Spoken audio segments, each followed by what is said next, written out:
Gente, hoje eu vou falar de um livro que meus senhores, minhas senhoras, que livro?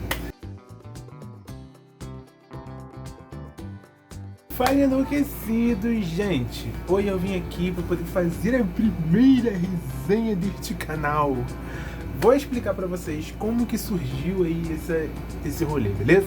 Antes de eu começar a falar sobre qualquer coisa aqui nesse canal, já vou começar falando para você se inscrever aqui no canal, aqui embaixo no canal. Se inscreve no canal, já ativa o sininho, faz tudo aí, entendeu? Porque dá essa moral pro tio aqui. O tio, eu tenho 24 anos, eu me envelheço muito, gente. Me envelheço muito, enfim. Já dá essa moral aí, entendeu? Já deixa o like, já compartilha com seus amigos, entendeu? Fala pra todo mundo que Leitura Enlouquecida está aqui no YouTube fazendo um conteúdo diferenciado, especial pra vocês. Enfim, gente, vamos lá.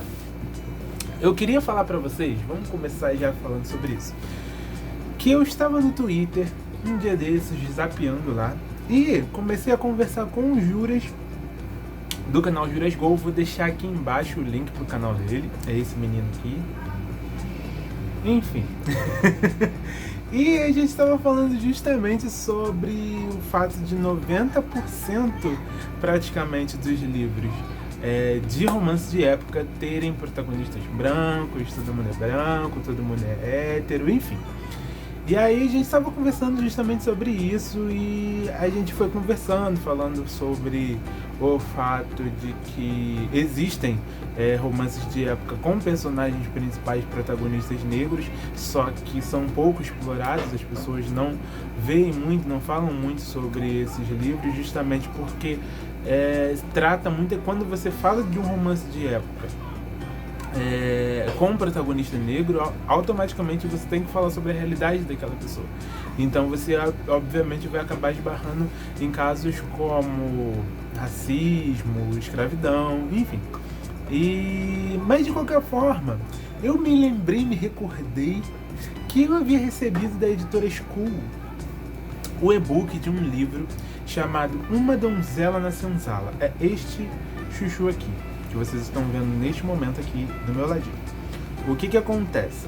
Resolvi ler, falei, nunca li um romance de época, não é o tipo de livro que eu costumo ler. Você vai ver aqui no meu estante que eu leio muito clássico, eu leio muita fantasia, leio muita ficção científica, leio muita distopia, mas se tem uma coisa que não encaixa na minha vida de leitor, é romance de época.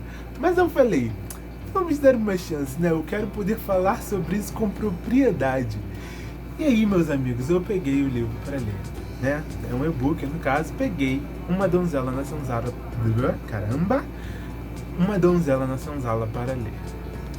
Meus queridos amigos e leitores enlouquecidos, o que eu posso dizer para vocês aqui nesse momento é que este livro acabou comigo. Tirou todas as coisas que haviam presas no meu coração, foram soltas no momento em que eu li esse livro. Vou explicar pra vocês. Eu nunca chorei com livro. A minha vida de leitor, todos os livros que eu tenho aqui nessa estante, eu não li todos ainda, mas os que eu li, eu nunca chorei com livro. Os meus amigos costumavam dizer que eu era um monstro, mas eu descobri que eu tinha um coração quando eu li esse livro. Cara, a realidade que esse livro trouxe, porque aqui a gente tem uma mulher negra, num romance de época. Então, como eu disse para vocês, iria ser tratado nesse livro coisas como racismo, né, os problemas em relação à escravidão, né. No caso, esse livro ele se passa num período onde existe escravidão ainda. Então, você lê aquele livro e você acaba se colocando no lugar daquelas pessoas, sabe?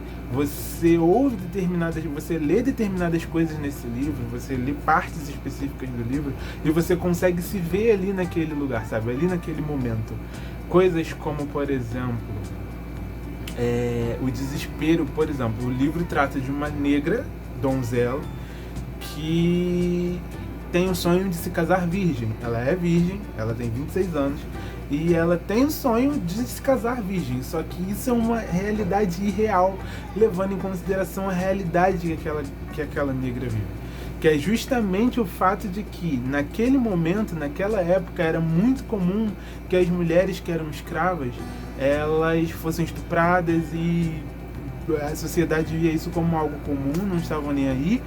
Só que, tipo assim, justamente por você entender a mente da Chiquinha, que é a personagem principal, por você entender a mente dela e por você entender os sonhos dela e a vontade que ela tem de casar virgem e tudo mais, justamente por você entender isso, que faz com que você entre em desespero a todo momento daquele livro. Você fica nervoso, você fica ansioso, porque você tem medo pela Chiquinha, sabe?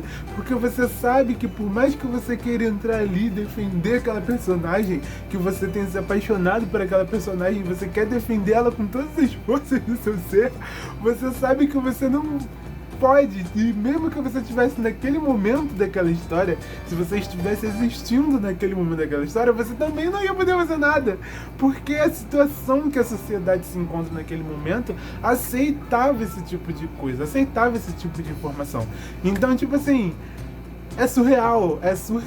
A forma foi justamente por causa desse sentimento de impotência que eu tive enquanto eu li esse livro que fez com que eu botasse lágrimas pra fora.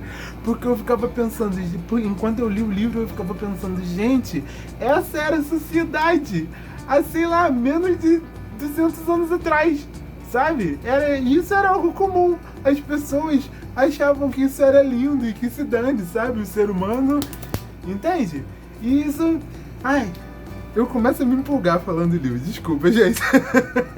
Mas o que eu tô querendo dizer aqui pra vocês é que o livro me passou esse sentimento de nervosismo, de aflição, de ver aquela realidade e falar, mano, não, cara.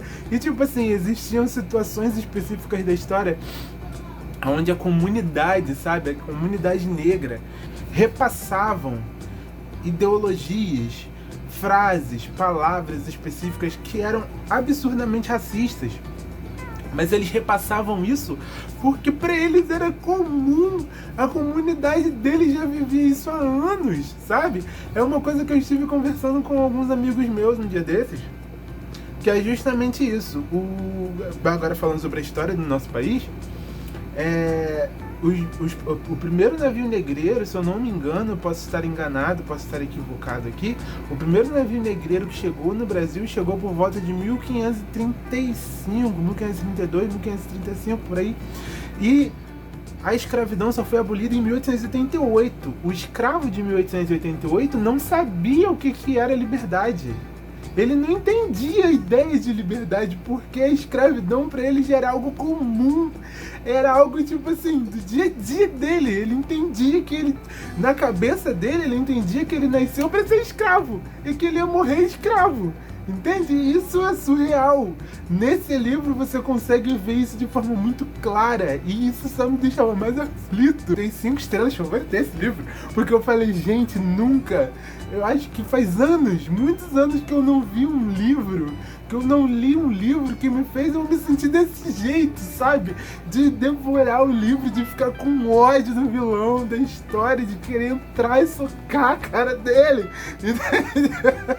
Porque a história, ela fez isso, sabe? Ela me mostrou um personagem, um vilão que era nojento, era um cara que era babaca, que você queria entrar e você queria socar a cara dele. Ele falava as coisas e você queria cuspir no Kindle, de raiva que você ficava daquele vilão. Porque é surreal, o que essa autora fez nesse livro, gente. E eu vou falar pra vocês, eu tô falando aqui com essa empolgação, com essa coisa assim, mas assim, ele é um livro com falhas, tá? Ele não é um livro perfeito, algumas partes do enredo eu achei que ficaram com furo, algumas partes da história eu achei que se resolveram de forma muito fácil, algumas coisas específicas da história eu achei que ficou faltando uma explicaçãozinha aqui e ali. Eu não vou mentir pra vocês e dizer que é um livro perfeito, porque não é. Já tô avisando aqui pra vocês, de antemão, que não é um livro perfeito. Mas o que esse livro fez comigo, sabe? Fez com que eu largasse de mão, ignorasse tudo de ruim que o livro tinha. Todas as coisas que o livro tinha que me deixava aflito, que eu falei, gente, essa coisa aqui não é boa, isso daqui não é legal, isso daqui... Todas essas coisas eu joguei fora, eu falei, que se dane isso aqui. Eu quero saber o que esse livro tá fazendo comigo agora. Esse livro ferveu dentro de mim, sabe? Ele ferveu emoções dentro de mim, ao ponto de eu colocar lágrimas pra fora, de sentir a aflição daquela mulher, sabe? Do medo que ela sentia, sabe? É surreal. É surreal, é surreal. E indico pra vocês lerem também, gente. Esse livro tem na Amazon, depois vocês procurem lá, chama-se Uma Donzela na Senzala. Se você gosta de ler romance de época, pega isso para ler, por favor. Pega esse livro, porque olha... E você, meu queridíssimo leitor que está vendo este vídeo nesse momento, eu fazendo desespero e falando desse livro, se você conhece algum livro, porque eu não tô por dentro dos livros de romance de época, tá, gente? Isso é verdade. Mas se você conhece algum livro de romance de época que retrate algum tipo de representatividade com pessoas negras, com pessoas LGBT, eu quero livros de romance de época que tenham representatividade. Se você conhece um, por favor, deixe aqui embaixo nos comentários, eu vou adorar ver as indicações de vocês. Espero que vocês tenham gostado desse vídeo. Não esquece de seguir a gente nas redes sociais, segue a gente lá no Instagram, segue a gente lá no Twitter, segue a gente lá no TikTok, segue a gente em todos os lugares. Vou deixar aqui embaixo as redes sociais para vocês verem aí, beleza? Para vocês seguirem a gente. Não esquece de deixar o like, se inscrever no canal, ativar o sininho, enfim, é isso. Beijos pra vocês e até a próxima.